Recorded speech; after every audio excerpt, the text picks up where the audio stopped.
Hey everybody, it's Raidhyn and welcome back to another episode of Raidhyn's Roguelike Roulette. Tonight we are going to be checking out Rogue Legacy, which is a roguelike with a twist. It basically has it set up where it expects you to die as part of the core function of how all of it works. So essentially every time that you die, one of your heirs gets to pick up where you left off, therefore creating the legacy of roguelikes and excellence. As you can see, it's pretty much a basic platformer kind of goodness dealio. There's a whole lot of upgrades and different things that you get to unlock as you go on, including dashes and double jumps and all sorts of things. And really, like, this game, it is hard, but it's one of those games that you can definitely just grind out. You know, the more you grind, the more powerful your character is going to get. I have actually completed this entire game. I played through it on my Vita, and it is definitely one of my favorites. I was trying to do Brawlhalla's air downlight right there. I thought I could downlight that enemy, and I could not. All right, so we're just gonna go through here. The goal during each one of these runs really is just, oh my god, is just to pick up as much gold as possible. The gold is going to lead to upgrades, HP upgrades, strength upgrades, unlocking classes, and all sorts of other wonderful stuff. And of course there are bosses in this. There are all sorts of other wonderful goodness. And we probably will not get to one in this video. Maybe we'll be able to find the room and you guys can watch him cremate my poor low level. But like all the roguelikes in this series, we are definitely starting off with a brand new game because, you know, that's just that's the way to play. So you get an idea of what it would be like if you pick this up yourself and what you can expect in the first 10 minutes, like this guy with a big sword. I don't think you can tell, but I mean, I'm very impressed with my performance so far. I've lived a lot longer than you might expect. And, you know, it's true to the sense of roguelike natures in that it's really a lot about learning enemy patterns and kind of what all of the hazards are and not doing things like this where you're gonna take damage. Okay, we need to change the setting real quick. You enable quick drop. The answer to that question is yes. All right. That way we can quick drop. Wait. Okay. Yeah, hitting people around corners, definitely important. Breaking all the barrels. I'm sure you guys are hoping for me to die, because actually once you die and you go back to town, that's when things get a little bit more interesting as far as the upgrades and... oh my goodness, some of the other things. I'm gonna die after another hit. Why is that guy's stuff going through walls? That's totally not fair. Get out of here. Oh my goodness, this room. Ah ha ha. Alright, one more hit, we're dead. We'll probably get a couple more pieces of gold. 300 for the first run isn't too bad. Oh my goodness. Alright, there we go. Alright, so we got hit through a wall. Whenever you die, you get greeted by this wonderful screen. We can see we were slain by a flamelock. Afterwards, yeah, you get sent all the way back to the start screen. But now that we have died, we can see that Sir Lee the Gallant Knight, son of Johannes the Legendary Knight, has died. Now we get to pick an heir. So basically, at this point, you can decide what character class you're gonna play next. So you always get 3 choices. And over here on the right, we can see there's a couple of traits. Some of them are completely meaningless, like baldness. Some of them, like coprolalia, just means that some effects are different. Whereas others are actually useful, like, or just completely bizarre, like dextrocardia, where your MP and HP pools are swapped. That sounds incredibly dangerous. We're just gonna go with Sir Charles. And then here is your upgrade tree. So basically, you start off and you get this nice little castle effect, which is nice. You unlock the blacksmith, which is gonna help us out in town. But from here, you know, we can see we can get health up, and then, you know, we can upgrade to a knight, and we can unlock all these other things. And this is basically how the game rewards you for playing even if you're just dying all the time like a poor sod. The goal is to kind of spend the maximum amount of the maximum amount of money possible each time that you play through. So now that the blacksmith is unlocked, we're going to be able to find blueprints. Blueprints will fill in these question marks, and we can see that we can add ourselves some new equipment. There is a weight mechanic in the game that prevents you from putting on too much powerful equipment, but it's not that big of a deal. And then Charon here, the River Styx fella, is actually hanging out in front of this castle, and he's gonna make us give up all our money from last time. So here we are with another run. Now, the game, it's one of those, every time that you go in, as far as the randomness goes, the only thing that stays the same is the general location of the 4 zones, which is the tower, forest, dungeon, and castle. You want to go in order of difficulty. You want to go castle, forest, tower, dungeon. And if you keep going to the right, even though it's, oh my goodness, taking damage right away. Taking 2 damage right away. What is happening? Oh my goodness. Raidhyn's a giant scrub. To the point where he refers to himself in the 3rd person. Oh my goodness. All right, so I'm probably gonna die early on this run. But, oh, what I wouldn't give for a double jump. All right, we should probably use our spells a little bit more. Got a lot of breakables in here. If we get back with 250 gold, we'll be able to buy ourselves a new sword, which will be nice. All right, we got some food. We're one-shotting things. There's one more enemy over here. Let's go get him. See, the thing, that's kind of the tricky part with this game, is you have to make sure that you're hitting the enemy, but then that you're not actually getting hit. Like that you're not making contact with their bodies as well, because they will totally mess you up. All right.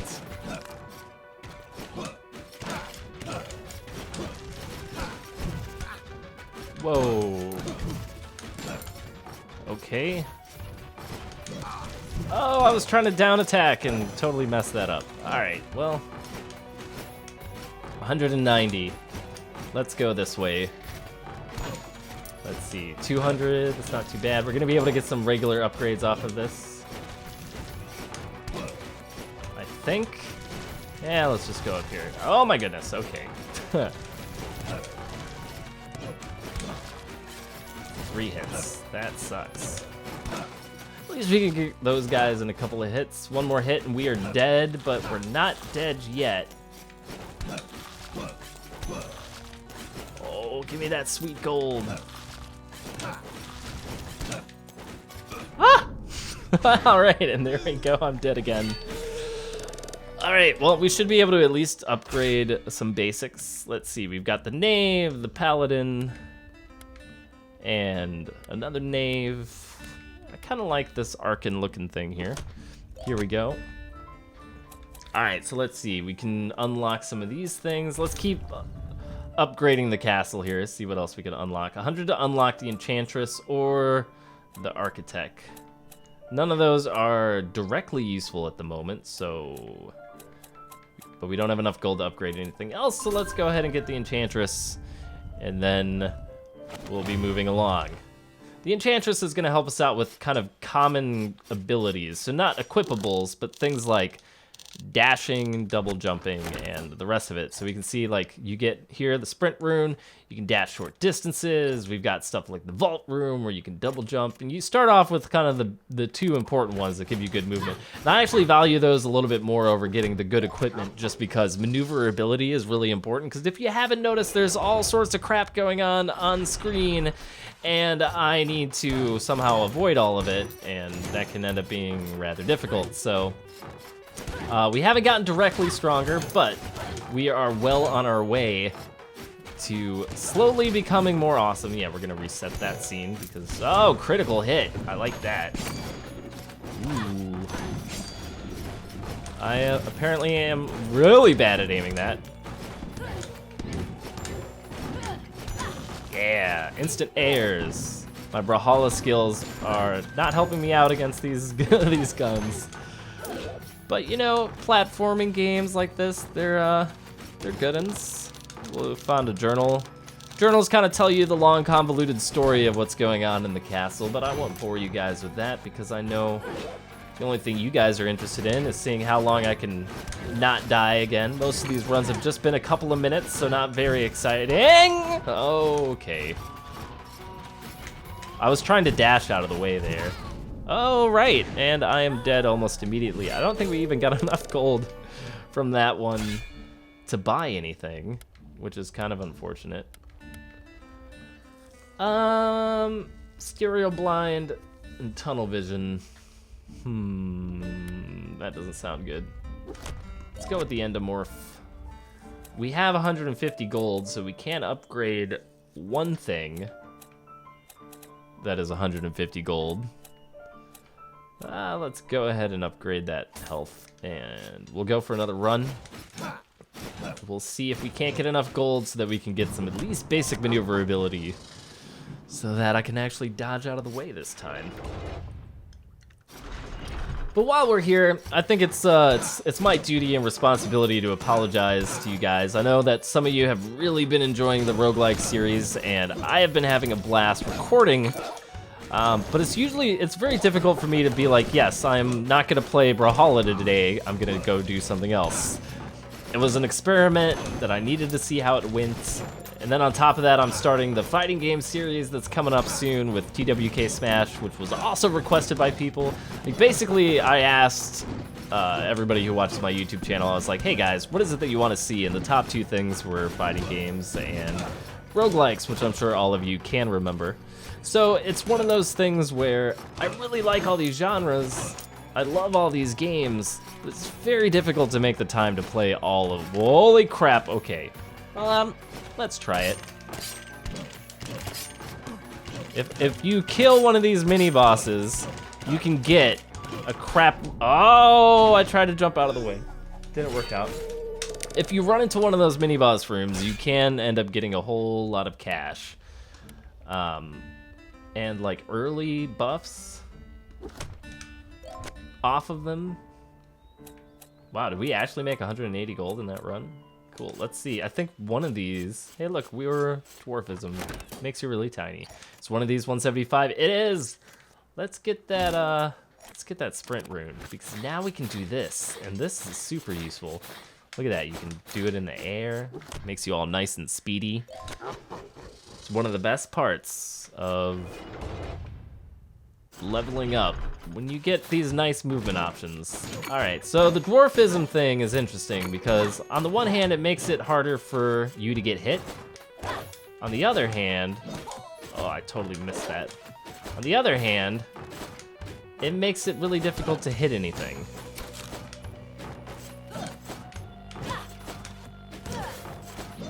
Gotta be careful here. All right.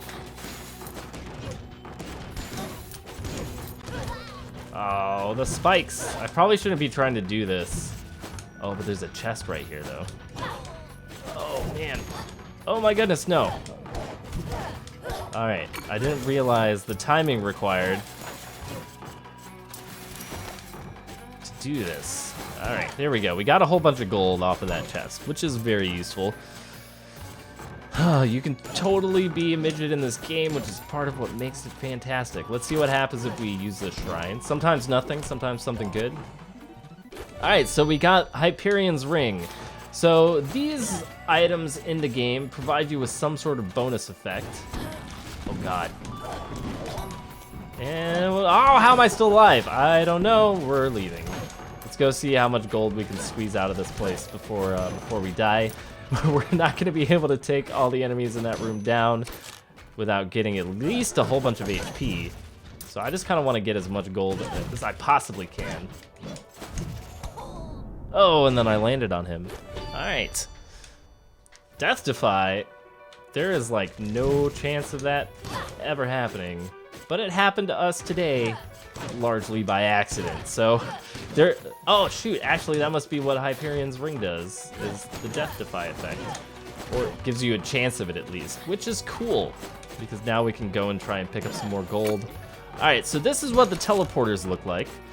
They always connect to a new place. We're totally not going there because it's creepy and scary, but we can use it to teleport around. So we're gonna teleport back to the start and then try a different direction and hope that we don't run into, oh shoot, I forgot about failing at this room.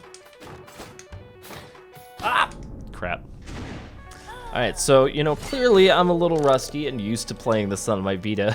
We're gonna go ahead and do this one last time. We'll give it, you know, one more good old college try and see how far we can get. So, and if possible, try to see the first boss on the video, which is doable.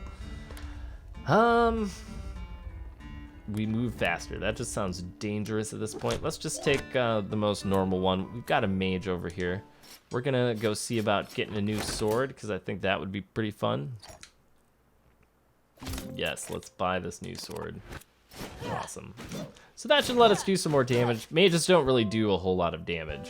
To begin with, they have lower damage than the other classes, but, you know, we'll just see if we can't find the boss room and pick up some gold along the way. This game is really hard to put down because, you know, one of the funny parts about it is, like, you're playing it, and then you're going like, hey, I just died, but I want to go spend my money. I want to go spend my upgrades right now.